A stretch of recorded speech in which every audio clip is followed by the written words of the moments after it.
kakaila na kung sayaman lamang ng mga pasyalan, mapaman-made o natural, hitik dyan ang probinsya ng Pangasinan. Pero bukod dito, ang agrikultura ang isa rin sa kanilang mga naging pundasyon. Aabot sa higit 100,000 ektarya sa probinsya ay maituturing na agricultural land. At isa sa pangunahin nilang ani ang palay. Sa datos ng Philippine Statistics Authority ngayong 2024, 71.61% ng rice produce sa buong Region 1 nanggagaling sa Pangasinan. Pero hindi lamang ito ang maipagmamalaki ng probinsya kung usapang bigas. Dahil bigas rin ang pangunahing sangkap sa ilan sa mga sikat na delicacies ng mga bayan. Simulan na ang pasyalan. Pumasyal sa Pangasinan, balikan ang lahat na papasaya. Kalula, lasing ang taglay na ganda. Siguradong mag-enjoy ka. Kalula, pumasyal sa Pangasinan, balikan ang lahat na papasaya. Kalula, lasing ang taglay na ganda. Siguradong mag-enjoy ka. Kalula, Pangasinan.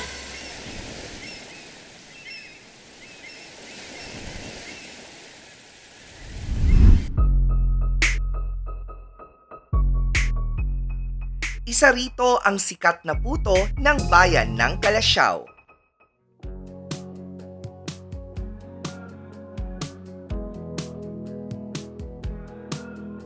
Puto Calasiao, yan ang hindi nyo dapat kakalimutan tuwing bibisita kayo sa aming bayan.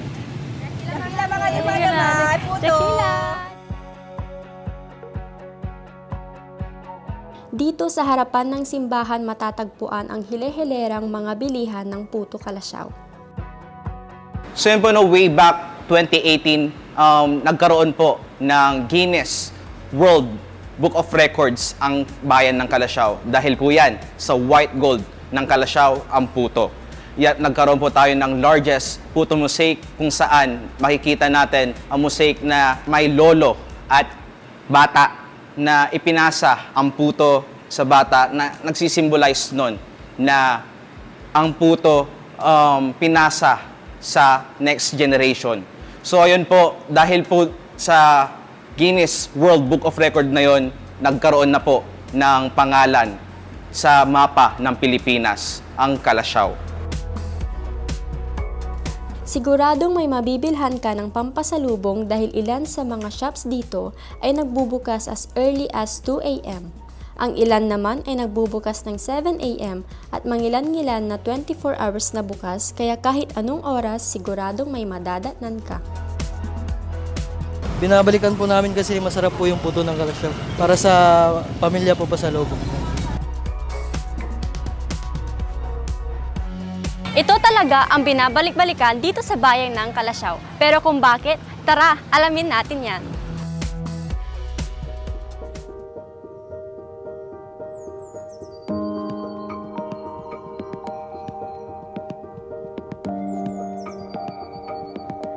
Dito sa barangay Dinalawan natin matatagpuan ang isa sa mga naunang gumagawa ng puto sa Calasiao.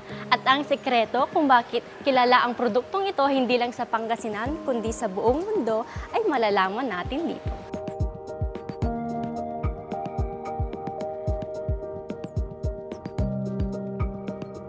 Nagtitinda kami sa pistahan, bawat bigyan ko ng puto sa mga kakilala ko, nasasarapan sila, kaya gumawa na rin kami. By order kasi pagluluto ng nanay ko noon, by order lang.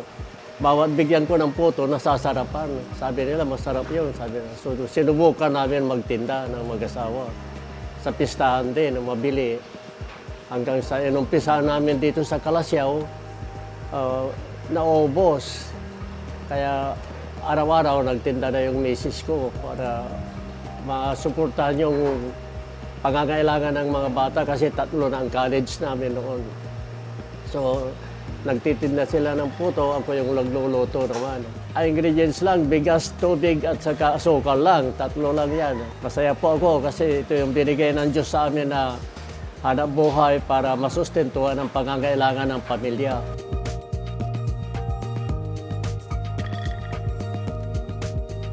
Unang-una po, ibababad po namin yung bigas ng 1 hour and then huhugasan po siya hanggang maging clear yung water, saka po siya gigilingin.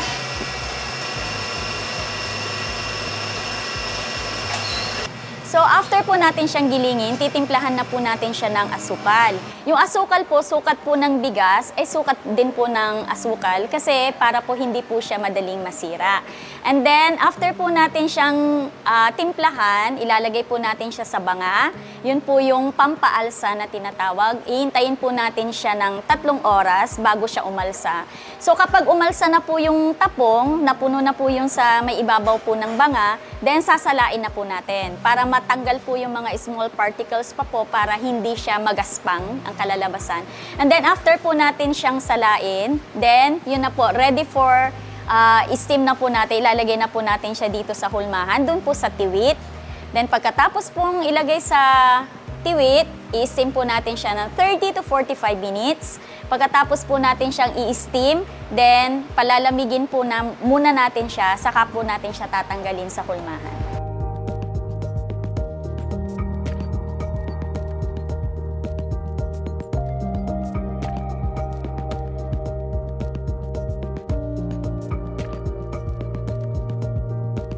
Kung mapapansin natin, ang ginagamit nila na grinder dito ay very traditional and makalumang. Nilagyan lang nila ng makina para mas mapabilis ang proseso.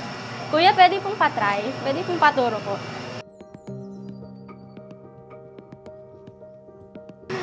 Ang hirap po pala. Hindi ko po ma-shoot. 3 points!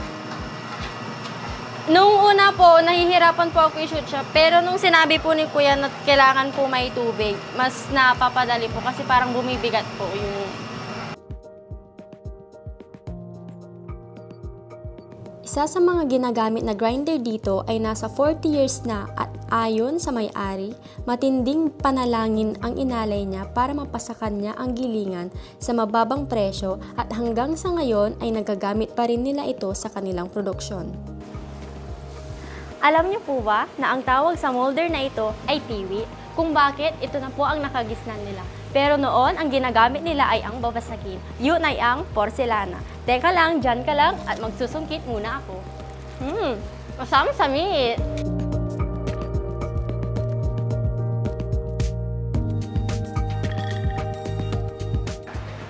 Yung mga flavors po natin, ang best seller po namin is yung, syempre, yung pong plain, yung wala pong cheese. Yun po yung kauna-unahan po namin ginawa. Plain white, tsaka yung kuchinta. And then, ito po, yung may cheese na po siya.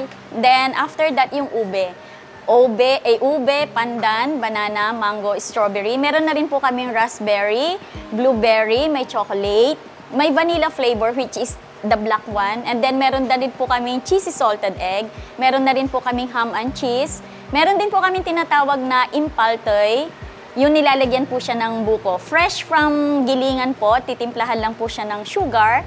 Then lalagyan na po siya ng buko and then steam. Then meron na rin po kaming buko pandan. May melon, may orange na rin po. So marami pa po kaming iniisip na ibang flavor. Yung Guinness World Record po, ginanap po nung 2018. Ayan po. So nanalo po ang Kalasyaw. Pinaka-biggest puto mosaic. Ayan po.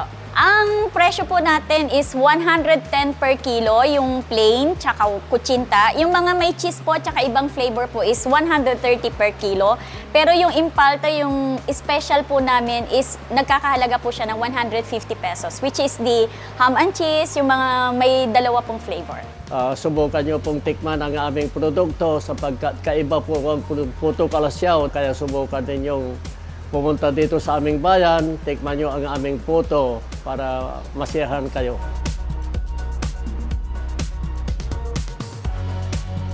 Hindi kita masisisi kung bakit babalik-balikan mo ang Puto Kalasyaw.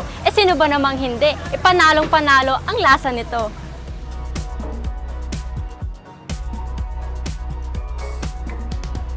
Masam-sami!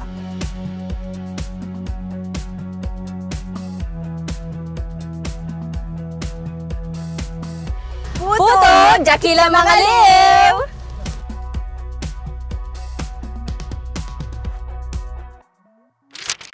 Isa rin ang tupig sa mga kilalang merienda na gawa sa bigas. Ito ang pangunahing delicacy ng bayan ng Lawak.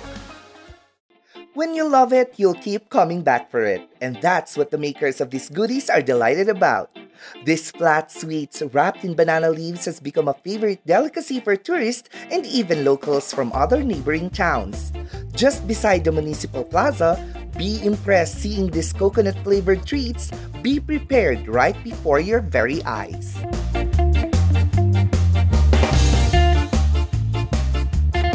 Espesyal talaga sir ang topping namin dito ng lawak. Pag tuwing pista, may ano kami dito, topping festival. Mahaba yung papilahin yung mga tao, pakain ng topping. Halina kayo at tikman ang masarap na tupig ng lawak.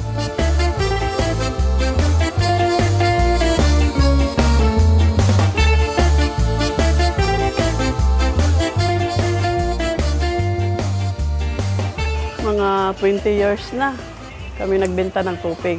Mga iba-ibang lugar pumupunta dito kasi kilala na tong tupig ng lawak. Hinahanap nila talaga to. Ito siya, tagli 5 piso. Ito nga malagkit. Iba kasi yung lasa niya, parang iping. Naman mura, 5 pesos lang isa. Affordable siya. Tsaka 5 pesos lang, masarap na, tapos mabubusog ka pa. Bagay na bagay pang merienda.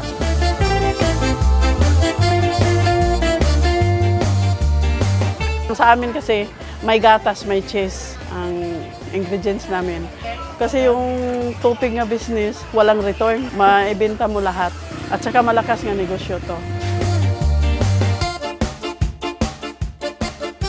Palagi akong bumibili dito kasi laging hinahanap ng mga tao kasi masarap yung tupig ng lawak. Ito din, nakaano tong dahon kasi ang hanap buhay nila, dahon lang talaga manguha, i-deliver dito sa amin araw-araw. Ay, malaking tulong talaga itong pagdinegosyo ng tupig, sir. Ito lang ang hanap buhay namin. Tupig lang talaga araw-araw. Sweet, creamy, and smoky. It surely is everybody's favorite delicacy. It may be sold quite everywhere, but this town prides itself on its own version of its taste and texture. Eat it freshly made or take it home and store for a few days. You'll find yourself grabbing some more of this special tupig of lawak. Ilan pa lamang yan sa mga pwedeng pagpili ang merienda o pwede ring pampasalubong mula sa probinsya. Tara't patuloy pa rin tayong matakam dito sa Ganda Mo, Pangasinan.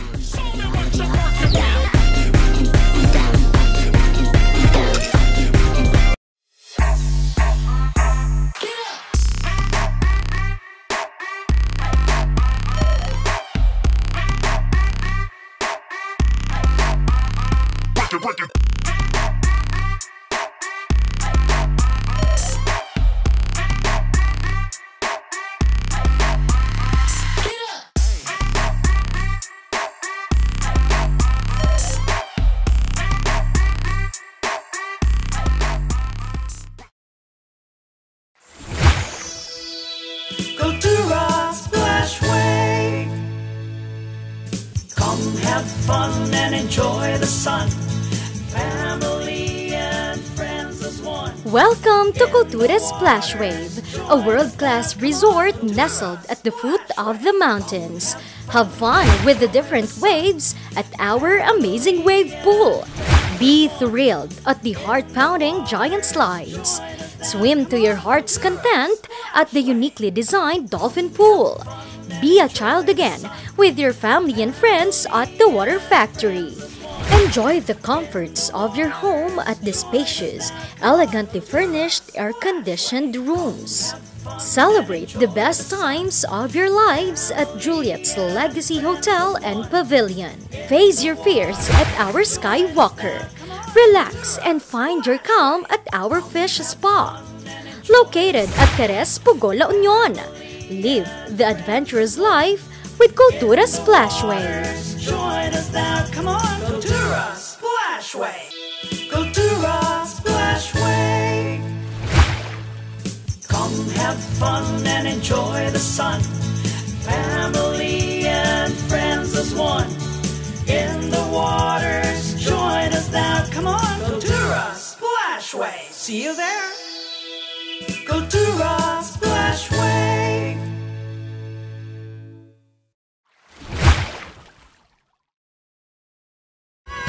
Dalilan Pangasinan.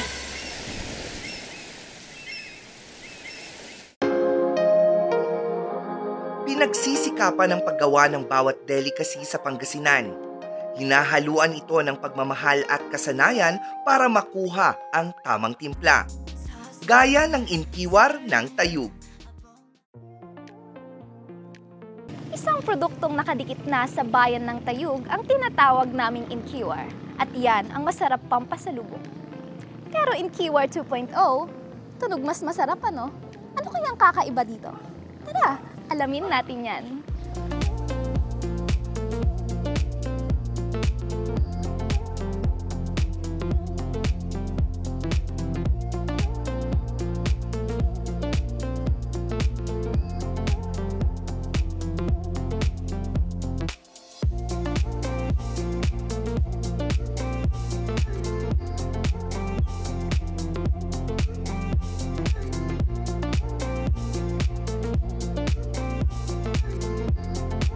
Well, ang kakaiba kasi sa inkiwar natin is, yung usual kasi na tradition na inkiwar is may gata and then may sweeten sa toppings. But sa amin kasi, sa chefs is, naggumawa ako ng twist na I put fresh na buko para may kakaiba siyang lasa, and then I put latik po. Nung bata pa ako, since grade 4, tinuturuan na ako ng auntie ko na teacher na yun yung pinaka-sideline niya na income na how to make kakanin. And then yun, kakanin, mga butchi, ganun po ang ginagawa niya. So siya yung nagturo sa akin kung how to make inkiwar. Since we started since 2018, it's God's blessing. Kasi sa akin, hindi ko iniisip na dito lang. Ngayon, mas maraming makakakilala, mas maraming makakabili ng product po natin. Ang magagandang feedback naman po yung naibibigay nila, like masarap, may kakaiba, and then doon sa product mismo, may iba silang nalalasahan aside from the traditional na kakanin po, na inkiwar. Sa amin 2 to 3 days po, kahit hindi mo siya ilagay sa ref, nagtatagal siya ng 2 to 3 days. Kasi yung proper na, ang sikreto po kasi ng kung how to make it longer yung shelf life niya is yung preparation namin, yung proper preparation and cleanliness po. And ideal po ito na pampasalubong po kahit na malayo makararating niyo po, I assure niyo naman po na hindi siya mapapanis. Mas lalo po siyang sumasarap. Sa gusto po mag-try na aming kakanin, you can find us po. We are located here in Poblacion C, Rizal Street, Tayug, Pangasinan. And you can try also our kakanin na bestseller po na inkiwar po. Kasi ito yung most requested po ng aming mga customer po. Now, the long wait is over. Titikman na natin ang ating pinagpagurang at kiniwar-kiwar. Medyo masakit nga lang siya sa hands at nakakangalay, pero let's see if it's worth it.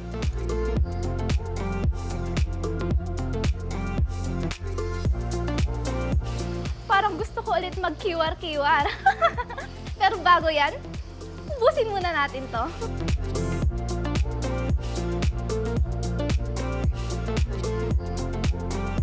Sarap! Talaga masarap po. Masarap po. Masarap po talaga. Medyo masakit dito pero nawala kanina nung tinikman ko.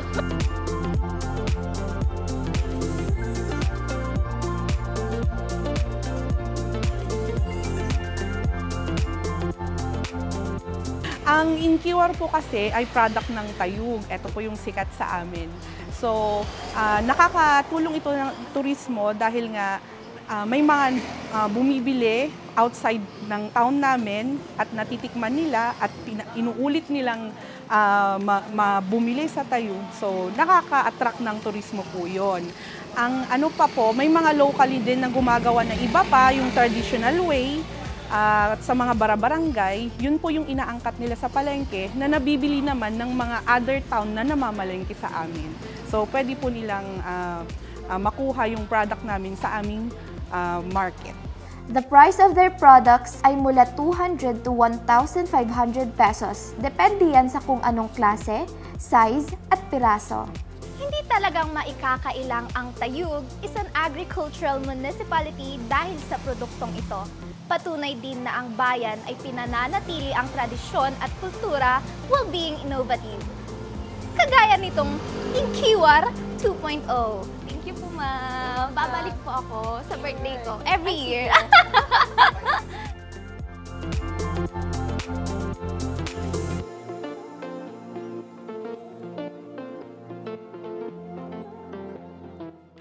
Patupat naman ang ipinagmamalaki ng bayan ng Balungaw.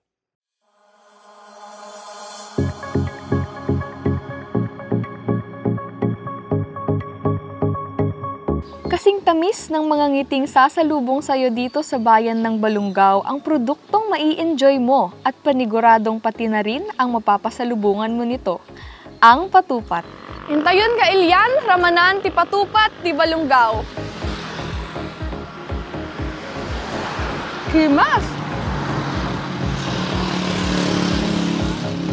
Sa dami ng patupat na matatagpuan at matitikman dito sa probinsya ng Pangasinan, may kakaibang alok ang minatamis na ito dito sa Balungaw. Handa ka na bang tikman to? Kita niyo yung Himas! Ate, tawatak! Yung paggawa ng patupat is matrabaho siya kasi mag-uumpisa ka sa pagtatabas ng ganito, which is tatabasin mo siya into strips. And then yung proseso ng pag-weave, it takes time. Kaya matrabaho siya. And then after this, pag na-weave mo na siya at naporma mo na siyang ganito, maglalagay ka ngayon ng malagkit. Ilulubog mo na siya ngayon sa tuba. Which is tuba talaga yung ginagamit namin panluto. Yung tuba kasi hindi siya gaanong matamis, and then meron siyang certain aroma doon sa pag tuba ang ginamit yung panluto, iba yung aroma niya. Mahirap po siya kasi buwis buhay kasi aakyatin mo yung hanggang sa maakyat mo doon sa taas, and then doon ka mag-extract sa pinakataas niya mismo. Doon siya ine-extract yung tuba juice. Kumbaga naman sa mga kaninu-ninunuan. And then ito kasi yung pinaka-common dito sa lugar namin, which is Barangay San Aurelio First, Balungaw. At ito yung pinaka namin, kilala dito sa amin, dito sa aming kumbaga simpleng munisipyo. Kahit pa paano nakakapag-provide siya nung sa pang-araw-araw na pangangailangan. Meron din kahit pa paano na konting naisasave. Nilakihan namin ng medyo konti ngayon, 5 pieces na. And then ang bentahan namin is 50 pesos per bundle.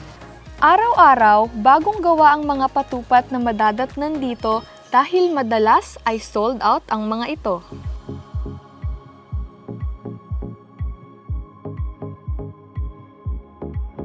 Sa Barangay San Aurelio First, dito sila yung mga karamihan dito na residente, sila yung nagluluto ng patupat na niluluto sa sweet tuba.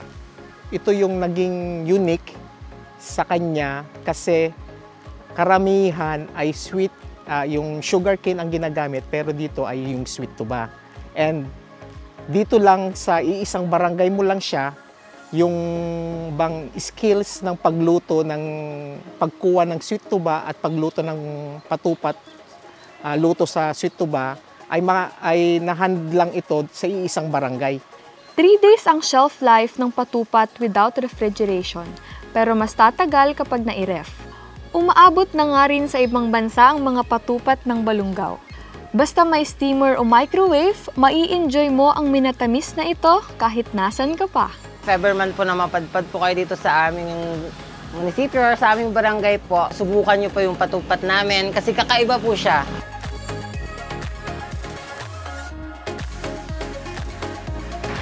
Katulad ng Balungaw, ang kanilang patupat ay walang katulad. Kaya sa susunod na pasyal mo dito, huwag kakalimutang dumaan dito sa Barangay San Aurelio First para sa pasalubong na hahanap-hanapin mo.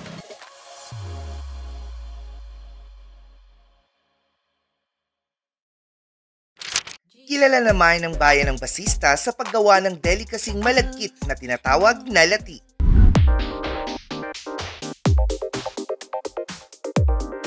Dito sa Barangay Poblasyon, sa tabi lang ng Basista Police Station matatagpuan ang produksyon ng latik. Tara, bisitahin natin!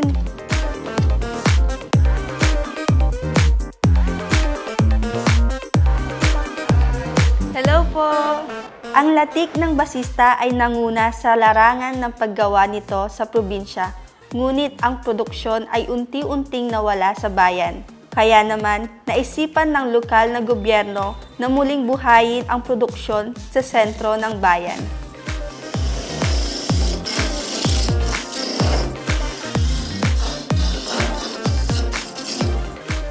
Nag-start po kami ng gumawa ng latik noong December po, hanggang ngayon po. Marami pong naging benepisyo po sa paggawa namin ng latik. Marami kaming natutunan, kakatulong din sa pang-araw-araw din po namin. Nakakarating po sa ibang lugar, nakakarating po ng Canada, hindi kung saan-saan lugar po. Maraming order po. Masaya dahil kilalang-kilala na po ng Basista ng latik po. Kakaiba ang latik na ino-offer ng bayan sapagkat di lamang basta-bastang niluluto ito sa gata. Dahil ito ay nilalagyan pa nila ng katiba na gawa sa nilutong gata at sinakog, bago pa ito isalang sa oven. Matapos ang 1 oras ay hahanguin na ito mula sa oven at palalamigin sa loob ng 3 oras bago ang packaging.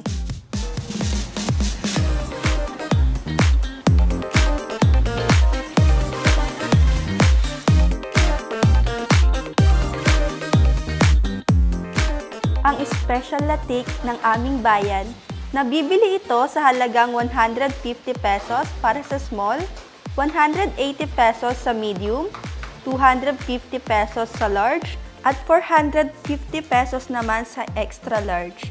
Di lang yan, meron ding extra special na latik na magkakahalaga ng 180 pesos para sa small, 240 pesos sa medium, 320 pesos sa large, at 580 pesos naman sa extra large.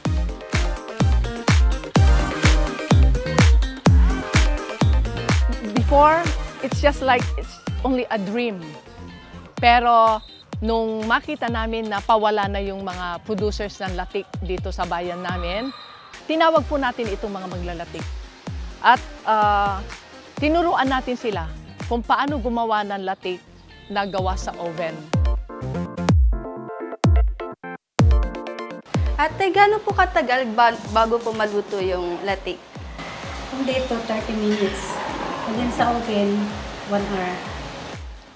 Paano po malalaman kung pwede na po siyang tanggalin sa kalan? Makikita mo rin pag tuyok na. We tried to put up a building for them, exclusive for these latik producers. Dahil sa produktong yan ng suman at latik, ang ating mga UMake, this organization, the UMake members are now enjoying. So very successful na ang ating facility sa ngayon.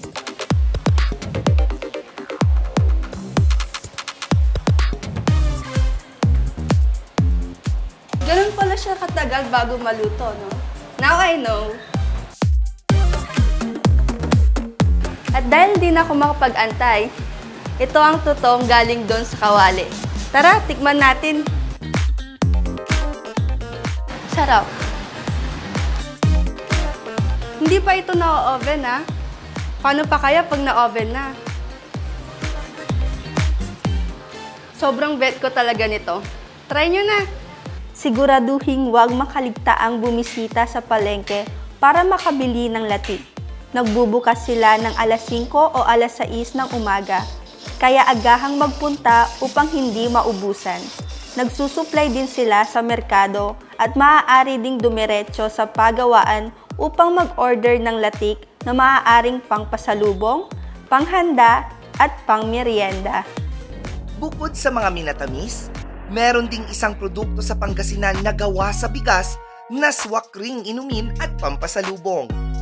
Tuklasin natin yan dito pa rin sa Ganda Mo, Pangasinan.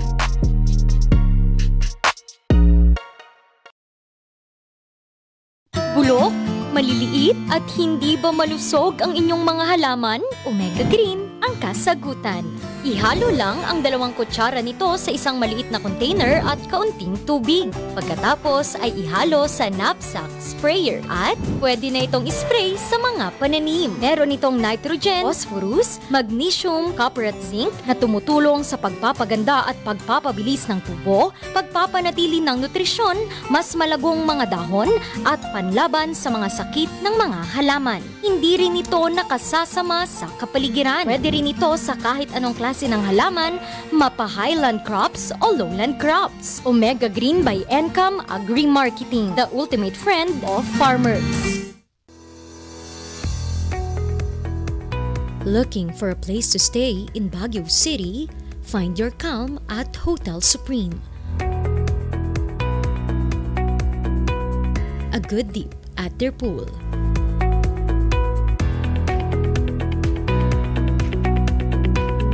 Clean and comfortable rooms with a view.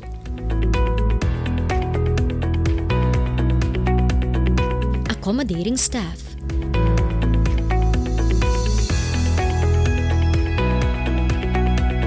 You can also enjoy a sip of coffee at their coffee shop. Good food for a good mood at their restaurants. Spacious halls for events, and many more. A perfect balance of business and relaxation, all at Hotel Supreme. Dalilan Pangasinan!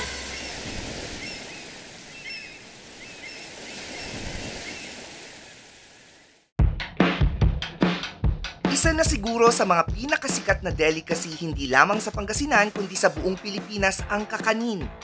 Madalas itong handa sa kung ano-anong mga selebrasyon at kaganapan. At kung expertise lang sa paggawa ng kakanin, abay isa sa nungunguna ang bayan ng Labrador.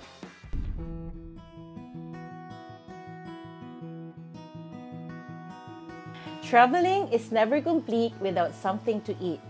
From the grains came the sweet little treat the locals of this peaceful town adore. Like the miracle of the word, people are served with a delightful confection every hungry tummy will enjoy.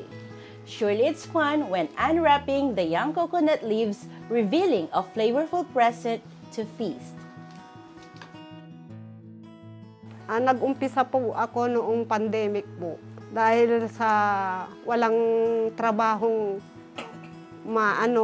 kasi sa pandemic nga po, kaya nagtitinda na lang po ako sa palengke. Kasi po ito yung pinakamabenta po sa gustong-gusto ng mga tao po. Kasi ang suman ng Labrador po, kami mismo ang gumagawa, tapos alam na po namin yung ingredients niya na patok po sa mga tao. Ang kakaiba po sa suman ng Labrador, ito po yung pure na malagkit na kailangan pong pure talaga po, wala po siyang yung bigas na matigas kasi malalasahan mo din yung nyug niya po, kailangan yung magata. Ang suki po namin madalas yung mga senior citizen. Tapos yung mga balikbayan, ang bintahan po namin sa palengke, 4 na piraso is 25 pesos. Masaya po dahil syempre natitikman yung produkto natin na taga Labrador, tapos po binabalikan ka po. Kahit nasa abroad po, kung sakaling mabalikbayan sila, nag-o-order po sila, dadalhin sa abroad. Siguraduhing agahan ang pagpunta sa palengke tuwing Tuesday o Friday before 8 a.m. para di maubusan ng masarap na suman made from the heart ng mga taga-Barangay Bungalon. Rice, salt, and coconut milk may be the key ingredients of this sticky favorite. But what makes it even more appetizing is the passion and love they pour in every round of stirring and wrapping.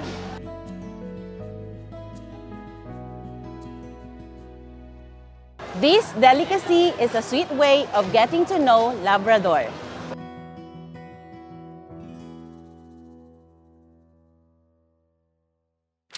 Sa bayan naman ng Urbistondo, ang kanin ang isa sa kanilang pangunahing produkto. In a town that prides its vast field, a crop that feeds families are worth celebrating. Staple to every Filipino home, this product proved itself to be a versatile wonder from morning till night. From grains to a sweet, sticky treat, a delicacy becomes the centerpiece, the reason for the season.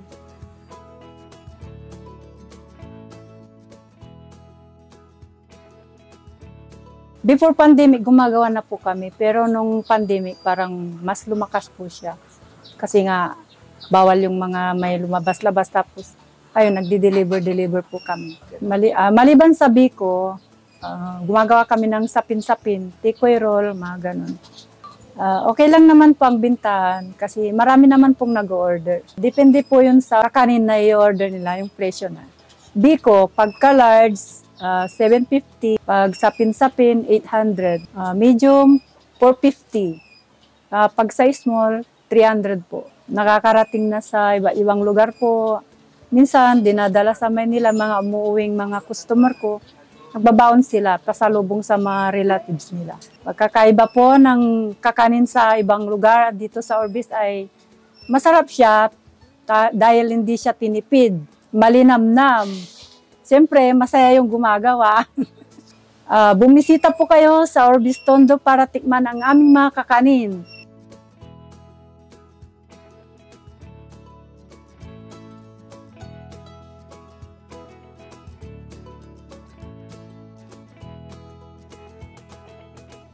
Katakam-takam nga naman ang kanin kaya pumunta na sa public market ng maaga tuwing market days, Monday, Wednesday, Friday at Sunday para makabili ng masasarap na kakanin na gawa pa sa ilang barangay ng bayan.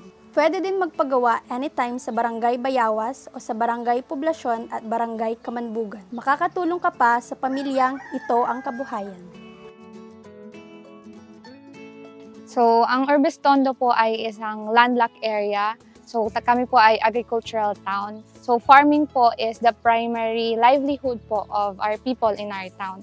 So, we produce rice as our main crop, including the glutinous rice, which is used as yung material para sa paggawa ng kanin po. So, with that po, with the abundance of the production ng rice, ginagawa po yun para sa pag-produce din po ng mga kanin such as suman, latik, bibingka, biko, and yung ibang klase pa po ng mga kanin. And nang dahil din po sa production po ng kanin po natin, ginawa na rin pong festival po yun para makatulong din po sa mga local makers dito sa aming town. Ang Kanin Festival po natin nakakatulong para sa mga tao ngayon dahil nakikita po nila na as one town, as one community po, ay nagkakaisa po. Siyempre through yung one town, one product din po natin is kanin, malagkit, dikit-dikit, sama-sama. Yun din po yung gustong i-promote ng festival namin na ito.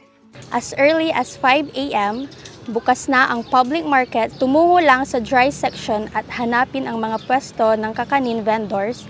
Hiwalay-hiwalay sila at madali lang makikita.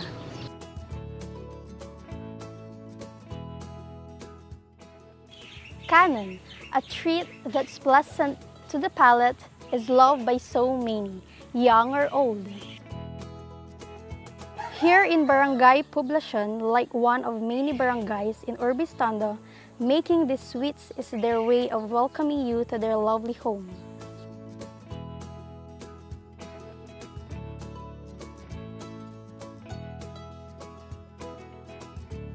Because people here, just like the kanin, is stronger when sticking together.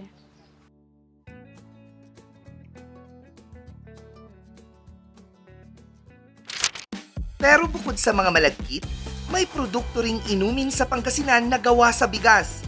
Ito'y ang tapay or rice wine. Taste the flavor of the rich culture. It's a known fact that Filipinos know how to have fun, and it's imprinted in our grains. From the grinding to mixing and waiting for the perfect time, celebration is waiting. Catch the mildly sweet and lingering taste of traditions in every shot of this product this town is proud to share. Ang bayan po ng Sison ay host po sa isa sa may malaking population ng indigenous cultural community. Kaya po kami mayroong IPMR or Indigenous People Mandatory Representative. And we're very proud of our Indigenous people, brothers and sisters here in our season. And ang tapoy po is produkto po ng nila na galing po sa kanila, nadadala po dito. Kung yung rice wine, as in rice wine talaga, depende kasi yun sa pagkakatap, yung alcohol content niya. 1 week, watery na siya. So, pwede na natin siyang ilagay sa bote, ibenta, ganun. Pero yung effect niya is hindi pa siya ganun katapang, kumbaga. Pero usually, mga 1 month, ganun. 1 month. Sa ngayon po, dahil nagsisimula pa lang po itong ano natin na ito, parang by orders, ganun. Meron din kaming, nag-order din ang 1-1 product ng season na mga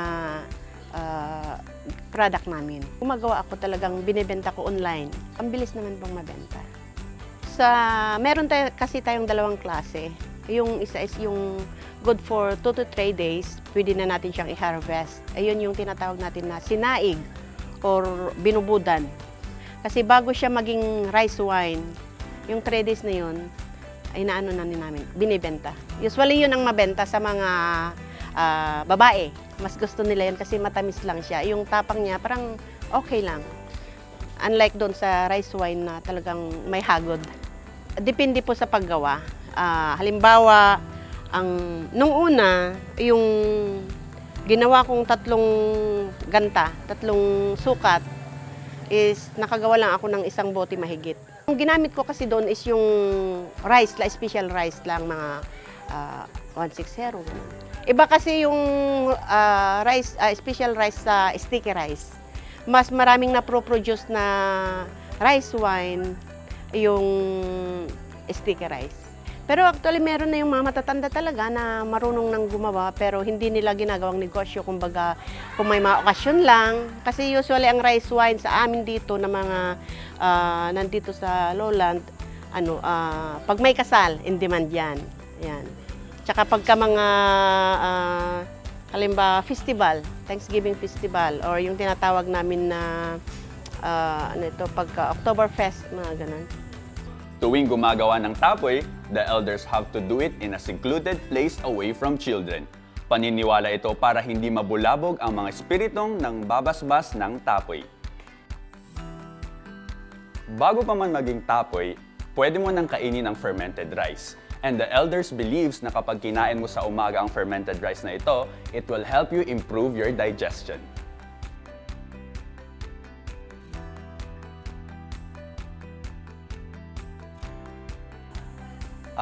Pag galing ka po sa National Highway, sa crossing ng NCC, mula po doon, mga 7 kilometers. Tapos ang pamasahe, 20 pesos each. Pag Arkila po, mga 80 pesos po sa isang tricycle. Kasi dito po talaga napagawaan ng tapoy. Kasi ang mga tao po rito, ang sinasabing mga indigenous people, at saka sila po talagang may nakakaalam ng paggawa ng rice wine. Sabi sa English, tapoy po sa amin sa Tagalog at sa Ilocano. Bilang barangay captain, siyempre, very proud po ako at dito po ginagawa ang tapoy dito po sa barangay Labayog. Since time immemorial, nandito na ang mga bago, mga IPs dito sa Labayog. Of course, kung ano ang mga tradisyon, yun ang ginagawa namin. Kung may wedding, kung may namatay, binyag, kasal, kung ano ang ginagawa ng mga forefathers namin noon, hanggang ngayon ginagawa pa rin namin. Kaya napipreserve ang culture at tradisyon hanggang ngayon.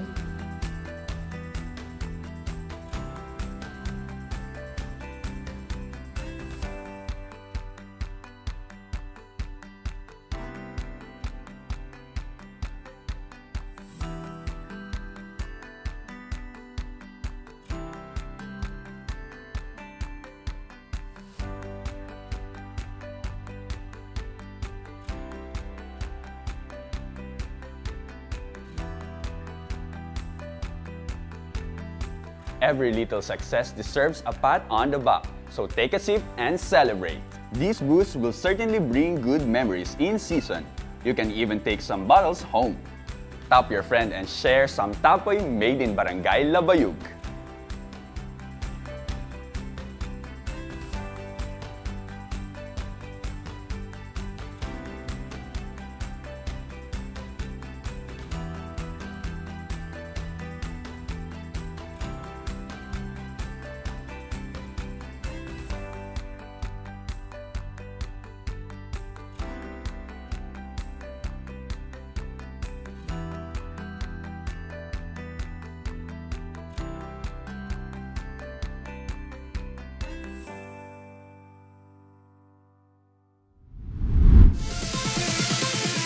Bawat delicacy, magkakaiba man ang proseso ng paggawa at maging lasa at tekstura, nananatili namang maipagmamalaki ng bawat bayan sa Pangasinan. Gaya rin ng bigas na kalaunay nagagamit para sa mga malagkit na pagdidikit-dikit at napagbubuklod pa rin ng bawat bayan para sa iisang layunin at pangarap na pag-unlad para sa patuloy na pagkakakilanlan ng lalawigan ng Pangasinan.